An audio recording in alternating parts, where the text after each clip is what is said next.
Hi, it's Monday, July 25th, 2016.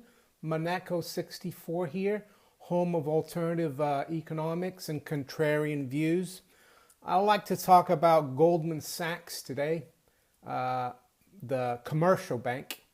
And yeah, it's not an investment bank. It used to be until 2008.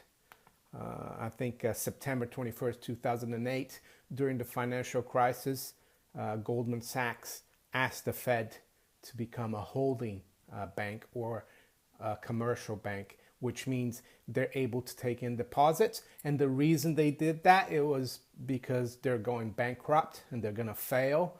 So they needed to borrow money from the Fed. So yeah, Goldman Sachs is not an investment bank, or if you want to say it's a hybrid of a commercial bank and investment bank, even though they actually don't provide commercial banking operations. They only, you know, use that status to keep themselves, the investment bank part going. They should have gone bust in 2008 if AIG hadn't been bailed out by the U.S. Treasury. Goldman Sachs used to insure a lot of their derivatives through AIG financial products. So this is a bank that shouldn't even be in business. But worst of all is that, they're in charge of all the major central banks in the world. We've got Mario Draghi, who's in charge of the European Central Bank. We've got Mark Carney from Goldman Sachs as well, who's in charge of the Bank of England. We've got Bill Dudley, who's in charge of the New York Federal Reserve Bank. And that's very important because that's the most powerful Federal Reserve Bank out of the 12 regional banks. Oh, and we also got the Dallas Fed president now, Robert Stephen Kaplan. And I read his bio here, and it says, prior to joining Harvard in 2006, Kaplan was vice chairman of the Goldman Sachs Group, Inc., with global responsibility for the firm's investment banking and investment management divisions. So why am I talking about Goldman Sachs today? Well, mainly because there's news come out today, quite significant in my opinion, and it said, and this is in an FT story, Financial Times story. It says Goldman blamed for role in doomed deal leading to BHS failure. And what is BHS for the American viewers of my channel? It's British Home Stores, which is like a department store. It failed just a few months ago. It's still open, but they're shutting it down. Had been in business for 88 years, and now it's going to shut down, and there's going to be a loss of 11,000 jobs. And it's one of Britain's biggest corporate failures. And I read here from the FT, and I quote, Goldman Sachs has been blamed by MPs, which are the version of congressmen in the UK, members of parliament, for lending a luster of credibility to a doomed deal to rescue BHS, the retailer formerly owned by Sir Philip Green, which subsequently collapsed with the loss of 11,000 jobs in one of Britain's biggest corporate failures. And it goes on to say, the MPs said the bank had been currying favor with its billionaire client by helping Sir Philip pull off the otherwise questionable sale, which it branded the unacceptable face of capitalism. And it goes on to say here, Michael Sherwood, co-head of Goldman Sachs in Europe, was among several senior executives who helped Sir Philip sell BHS to a consortium led by Dominic Chappell, a former bankrupt, about a year before the 88-year-old department store collapsed in April. And it goes on to say the informal advice was one of about 25 unpaid assignments that Goldman had undertaken for Sir Philip Green over the past 12 years, alongside lucrative work managing the retail tycoon's wealth. So it seems like, I've got nothing about people making money, and even I've got nothing against banks or even investment banks.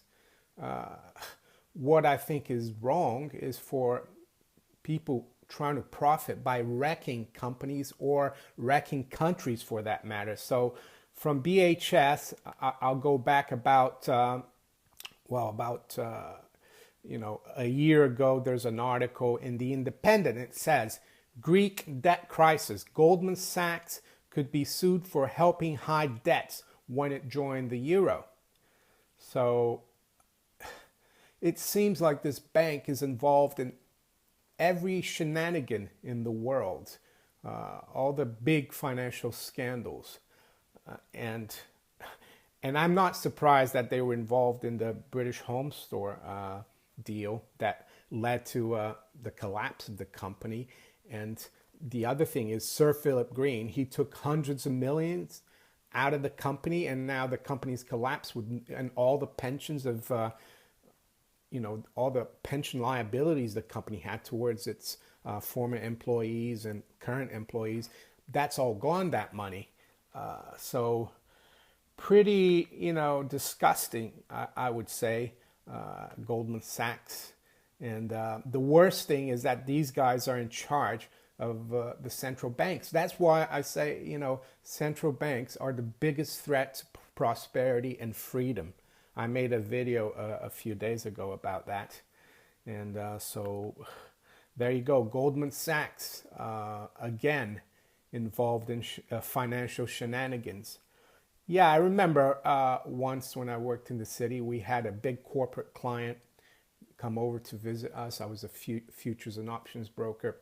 And my colleague and I, who covered that client, we went out for dinner with them, and we said, "Oh, how's your day been?" And they said, "Oh, we went to see Goldman Sachs." And I said, "Oh, your clients are Goldman Sachs?" And they said, "Yes." And I said, "Wow, be careful with them because they're crooks." And he looked at me as if I was crazy. But, can you really say otherwise? But the worst thing is that you've got these guys running, the major central banks of the world. And I'll end this story with a story from 2011, so 5 years ago. It's from ibtimes.co.uk, and it says, Eurozone crisis, the hidden hand of Goldman Sachs. So I'll read some of this article for you, because I'm not making this up. Europe's key crisis figures have all Goldman Sachs in their pedigree. It is just a coincidence? Is it just a coincidence, or is it the financial world? Is it that the financial world is trying to take over Europe? ? And it goes on to say, in the last few weeks, two experienced politicians among the last political survivors of our age have been swept away by the Eurozone crisis, debt crisis in 2011.